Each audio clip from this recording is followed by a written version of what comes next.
Welcome to NFL Nexus, your home for deep dive analysis. You know, in the chess match of the NFL draft, the boldest move isn't always taking a player, it's about knowing when to wait. Today, we're breaking down the Indianapolis Colts' audacious Day 2 gamble that landed them linebacker C.J. Allen. Was it a stroke of genius by Chris Ballard, or just a reckless bet? We're going to get into all of it. If you're a fan of detailed breakdowns like this, do me a favor, hit that subscribe button, like this explainer, and drop a comment with your thoughts on this pick. Okay, so here's how we're going to tackle this. First, we'll set the stage with the team's biggest, most obvious problem. Then, we'll get into the pretty risky trade they pulled off. After that, we are going to do a full forensic breakdown of C.J. Allen himself. From there, we'll see if he can really fill the shoes of the guy he's replacing. And finally, we're going to deliver a verdict. Was this move a true masterstroke? All right, Section 1, a glaring need. To really, truly understand why this pick was so important, you first have to understand the situation the Colts were in on Day 2 of the 2026 NFL Draft. And let me tell you, it wasn't pretty. There was a massive hole right in the middle of their defense. And look, this quote from Yardbarker just absolutely hits the nail on the head. This wasn't just a minor issue. It was the team's most critical weakness, and believe me, everyone in the league knew it. From rival GMs to the guy in your fantasy league. Everybody knew the Colts had to walk away from this draft with a linebacker. The only real questions were who and when. So how did this hole get so big? Well, it all started when they traded away Zaire Franklin. And Franklin wasn't just another player. He was the longtime captain, the guy with the green dot in his helmet calling the plays. And oh yeah, the dude who led the entire NFL in tackles in 2024. His departure left a huge vacuum in leadership and, frankly, in raw production. Now, they did sign Akeem Davis-Gaither, but that wasn't enough to fill what was still a massive void. This put GM Chris Ballard in a tough spot, but it also aligns perfectly with his main goal, to get younger and faster on defense. So losing Franklin was tough, but it was also a chance for a complete reset.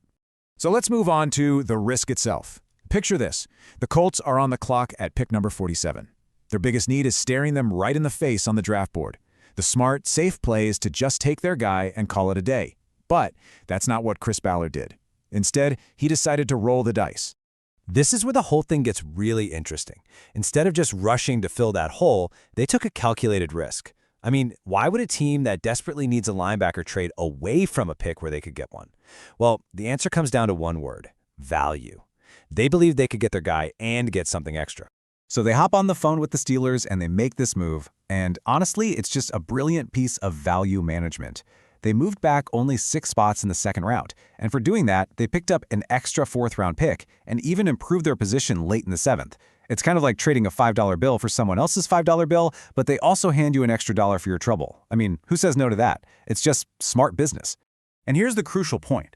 This was a high-stakes game of chicken, and the Colts front office was not blinking. They had C.J. Allen's name circled on their board. They were ready to take him at 47. But their scouting, their intel, their gut told them something important. No other team in those next 5 picks was going to take him. So they gambled, risking their #1 target to get more draft picks. That's a move that takes some serious confidence in your evaluations. And what do you know? The gamble paid off. After 6 long, probably agonizing picks for their front office, C.J. Allen was still sitting there at number 53. So let's get into it. Who exactly is this Georgia Bulldog that the Colts were willing to risk it all for? Let's break him down. First thing that jumps out at you is the age, 21. He's a freshly turned 21-year-old, and that's not just a number, it's a statement. It directly fulfills Chris Ballard's goal of getting younger. Allard isn't some stopgap solution. He's a long-term investment, a foundational piece they can build their defense around for years to come. And then you see this number, 4.47. That's his 40-yard dash time. For a guy who's 230 pounds, that is just flying. It's like putting a supercar engine inside a tank. And that speed isn't just for show. It means he has the range to run sideline to sideline, to cover tight ends, to turn what should be a big play for the offense into just a short gain. It's the kind of athleticism that just shrinks the entire field. But okay, he's young and he's fast. But can he actually play football? Well, how about this number, 205? That's his career tackle total at Georgia over 41 starts. This shows relentless production. He was a tackling machine week in and week out against the absolute best competition in the country in the SEC. He is battle-tested and he is proven. And the Colts drafted him to be the new heart of their defense, the Mike linebacker. The Mike is the quarterback of the defense. He's the guy with the green dot in his helmet, calling the plays, making the checks, basically controlling everything. For a team to hand that job to a rookie, well, that is a massive, massive vote of confidence in his football intelligence and his leadership. I mean, just look at this profile. It's like a checklist for the perfect modern linebacker. He's got the ideal size. Check. He's got 41 starts in the SEC. Check. He was a consensus All-American and a finalist for the Butkus Award. Check.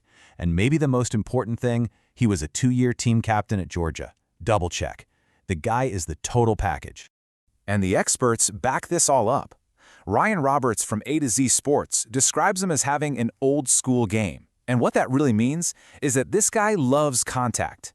He is a physical, downhill thumper who is at his absolute best when he's attacking the line of scrimmage and blowing up running plays. He's a true enforcer. Okay, so now let's connect all of these dots. We've got this young, fast, super productive leader. But the real question is, how does he directly replace what the Colts lost when they traded their captain, Zaire Franklin? This comparison right here is key to understanding the whole strategy. They weren't just swapping out one player for another, they were trying to upgrade the position. On one side you have Franklin, a great veteran leader, a tackling machine. But on the other, you have Allen, who is younger and much, much faster. He brings that same toughness against the run, especially as a blitzer through the A and B gaps, right up the middle. But he adds that modern sideline-to-sideline range. It's like trading in your trusty family sedan for a brand new sports car. It has a much higher ceiling. And get this, what's really interesting is that Lance Zierlein from NFL.com wrote this before the draft, and his pro comparison for C.J. Allen was Zaire Franklin himself. The fit was just that obvious, and his description is perfect.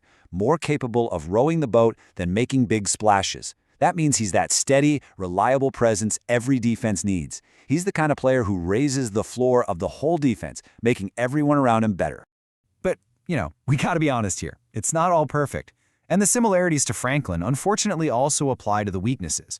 The biggest concern with Allen is a lack of what they call splash plays. Only 1 interception and 2 forced fumbles in his entire college career. That's not great.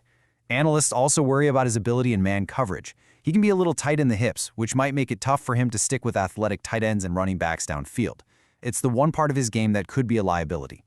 So, when you put it all together, the desperate need, the calculated risk with the trade, and the player they ultimately got, what's the final grade on this move? Was this really a masterstroke by Chris Ballard? When you break it down, it's pretty much impossible to see this as anything other than a huge win.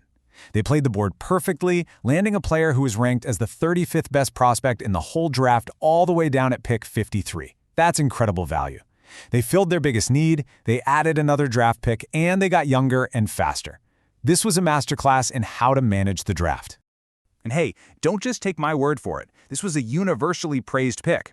A to Z Sports gave it a solid A grade, calling it really good business by the Colts. And honestly, it's pretty hard to find anyone who disagrees with that assessment. It was just a fantastic move from top to bottom. Before we wrap this up with one final thought, a quick word. If you enjoyed these deep dives and want to see more of them, one of the best ways you can help support NFL Nexus is by checking out our new line of NFL-themed coloring books. They're perfect for any football fans in your life, young or old. You can find them by hitting the link in the description or just scan the QR code that's on your screen right now. Your support really does help us keep making content like this. So the crucial point we're left with is this. The Colts got a high-floor, hyper-athletic player to lead their defense for the foreseeable future. The question now is, what's his ceiling?